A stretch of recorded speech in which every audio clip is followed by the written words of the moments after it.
और ये वगैरह वगैरह चीज लाए। ये बातें आती कहाँ से है कि उसने टेक्नोलॉजी लेकर के आया। एक सेकंड लेट मी कंप्लीट। आज अगर दिल्ली में ब्रोकली अगर फॉरेन से आ रहा है, क्योंकि हमारे यहाँ का तो है नहीं, तो दैट मीन्स क्या अरविंद केजरीवाल लेकर के आ रहा है? नहीं आ रहा है ना। आप यहाँ पे हम लोग हैं, अभी नाइकी का कपड़ा पहन रहा है, पूरे दिल्ली में ब्रांड का शोरूम है, तो इसका मतलब क्या कि केजरीवाल लेकर के आ रहा है? एक सेकंड ठीक है, I'll count this. ये जो बात है आप ये कह रहे हो कि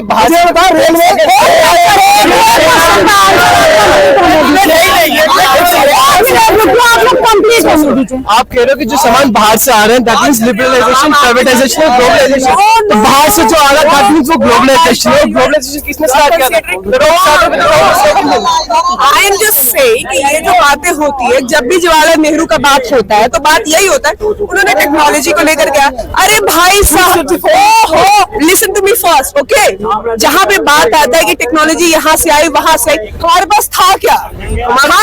एक सेकंड, एक फैमिली के 4 मेंबर्स, अगर उनको आप दे दियो कि ये मेरा घर है, मैंने आपको दे दिया, अब आप उस घर में धीरे धीरे करके बर्तन ला रहे हो, फिर फ्रिज ला रहे हो, टीवी ला रहे हो, उसके बाद मैंने तो ये सब कुछ लेकर गया है, आपने नहीं। अरे भाई, आपको इतना बड़ा कंट्री दिया गया है विद लॉट्स ऑफ डाइवर्सिटी, तो उसके बाद लोगों के पोटेंशियल को आप कहीं से कंसीडर, और उसके बाद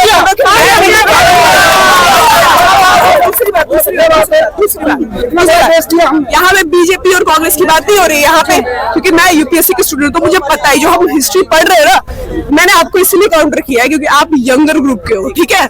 मुझे नहीं पता किसी और का। आप एक बात बताओ, आप किस बेसिस पे बोल रहे हो? हमारी हिस्ट्री में एनसीईआरटी जो सबसे प्राइम हिस्ट्री है, आपको पता पूरी गलत हिस्ट्री है, पूरी तरह से। अब आपको बता रही क्यों जो लिखा हुआ है ना हमारा हिस्ट्री।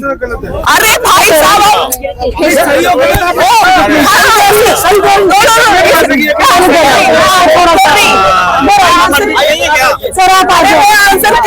आंसर कर रही उनकी बात हमारे यहाँ जो हिस्ट्री है रोमिला थापर का लिखा हुआ है, जो कि नेहरू की रिलेटिव लगती है, बहुत क्लोज वन। एक बात बताइए, हिस्ट्री एक जगह की नहीं होती, हिस्ट्री एक जगह की नहीं होती, बहुत सारी होती है ना। अरे बहुत सारी होती है ना, ठीक है? हमारे भारत, आप कहना चाह रहा हूँ, हाँ बोलो। मान लीजिए कोई भी व्यक्ति विशेष, मैं उसका नाम नहीं लूंगा, हमारे सम्माननीय प्रधानमंत्री थे, उनका कोई रिलेटिव अगर विद्वान है और वो कोई पुस्तक लिख रहा है, तो आप उसके ऊपर क्वेश्चन मार्क लगाएंगे?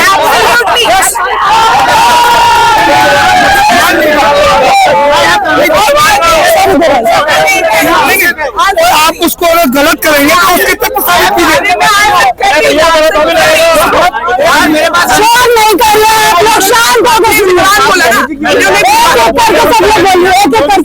आपने विद्वान बोला ना, कबड्डी खेलोगे तो आपने विद्वान बोला ना उनको, किस बात से तो बोला कि उन्होंने, मैंने विद्वान नहीं बोला, मैंने विद्वान भाई पुस्तक है वो विद्वान कल्चर को आपने जो आपकी बातों में बोला, उनको विद्वान बोला ना भाई।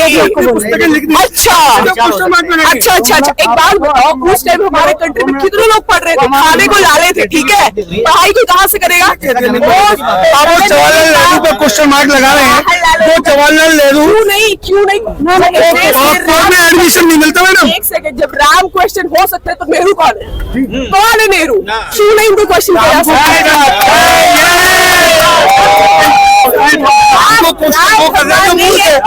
भगवान एक मिनट सुनिए ना, भगवान से पहले हमारे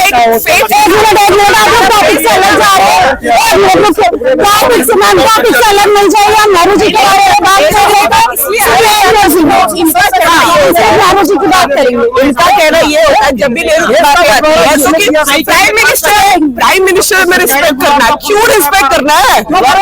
ये मेरी आपके घर के पिताजी होते हैं, पिताजी का सम्मान करते हैं कि नहीं करते? पिताजी है वो, मेरे पिताजी है। सम्मानित पद पर तो बैठे हैं। नहीं, आज मोदी जी भी सम्मानित पद, तो उनका कौन सम्मान करता है? वो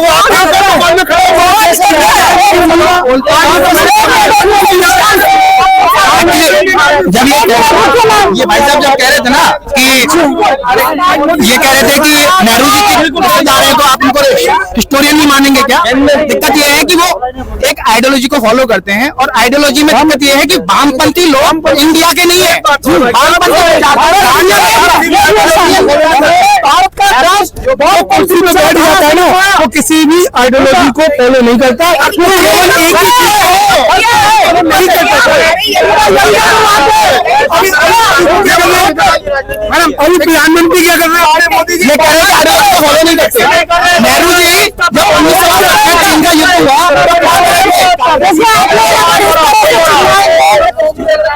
अगर आप लोग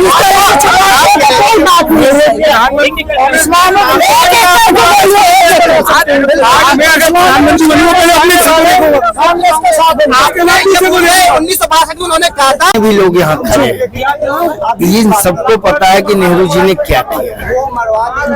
जो नेहरू जी ने किया, जो उनके पिता मोतीलाल नेहरू जी ने, जो बैरिस्टर थे, नेहरू जी भी बैरिस्टर थे, उन्होंने अपने जो है इतने बड़े जो पद को त्याग करके देश के लिए संघर्ष किया और देश को आजाद कराया अंग्रेजों से बिना किसी हथियार के, और महात्मा गांधी के संदिग्ध में सानिध्य में उनके साथ में, तो उनकी महानता को आज देशवासी कैसे भूल सकते हैं?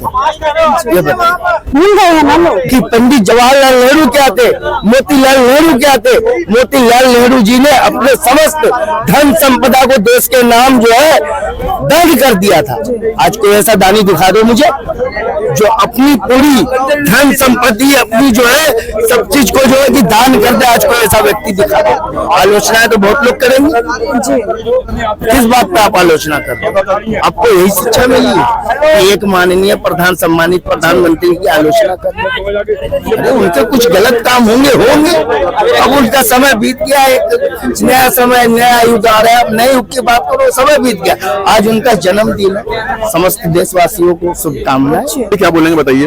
जैसे देश को हमारे प्रथम प्राइम मिनिस्टर, अरे प्रथम प्राइम मिनिस्टर होंगे, मानता होंगे, लेकिन ऐसे आदमी के लिए हमें कुछ बोलने की आवश्यकता नहीं है जिसने इस देश का सत्यानाश कर दिया हो। 370 उन्होंने लागू कर दी, कश्मीर का विस्थापन कर दिया, हमारे देश को के महत्वपूर्ण हिस्सों को चाइना को दे दिया, कैलाश मानसून को चाइना को दे दिया, पीओके चाइना को दे दिया। उसके अलावा उन्होंने क्या किया? उन्होंने 35 ए लगा दिया हमारे दलित भाइयों का को, मतलब वहां गुलाम बना दिया। कहाँ पे? कश्मीर में। तो ऐसे आदमी के लिए क्या बोलेंगे? मैडम ज्यादा बुलवाइए मत, उल्टी सीधी बातें बोल दूंगा, कोई फायदा नहीं है। वो प्रधानमंत्री बनने लायक था ही नहीं, वो तामसिक आदमी था जो लड़कियों के पीछे पीछे भागता हो, सिगरेट फूकता हो। वो हमारा प्रधानमंत्री भी, हम उसे बिल्कुल सम्मान नहीं दे सकते। सर, ये सब हमें कैसे पता चला कि वो इस तरह से थे? मैडम बहुत बोलिए आप तो से, मतलब आप जरा उठिए, जाके देखिए, खंगालिए, आपको पता चलेगा। उनके साक्ष्य सामने है। एक आदमी जिसकी सिगरेट के लिए 7 लाख रुपए खर्च किए गए हो, उनके काल में जो आज के समय में कम से 20-25 लाख रुपए होते हैं। तामसिक भी बोलोगे तो क्या बोलोगे? तो तामसिक थे जिन्होंने देश का बेड़गर कर दिया था। ऐसे आदमी तो जिंदा होते तो मैं तो खुद जाके वो किस तरह से प्राइम मिनिस्टर बन गए? प्रथम प्राइम मिनिस्टर कैसे बन गए? मैडम वो चापलूसी से बन गए। वो गांधी जी की चापलूसी करते थे। एक वोट नहीं मिला उसको, किसी का वोट नहीं मिला, और जो एक वोट मिला उसको खुद का वोट मिला उसे, समझे ना। गांधी जी ने समझाया कि नेहरू तुम मत बनो, पटेल को बनने दो, लेकिन उन्होंने बात नहीं मानी। उसने बोला मैं कांग्रेस तोड़ दूंगा। धमकियों के साथ भाई साहब गद्दी पे बैठ गए, ठीक है ना। तो उसको किसी ने चुना नहीं था, वो चुना हुआ आदमी नहीं था। वो तामसिक और अय्याश पीएम था इस देश का। मैं बिल्कुल तारीफ नहीं करूंगा, जो सच है वो सच बोलूंगा। संत हूँ, कोई चोर, कोई दोगला आदमी नहीं जो झूठ बोलूंगा।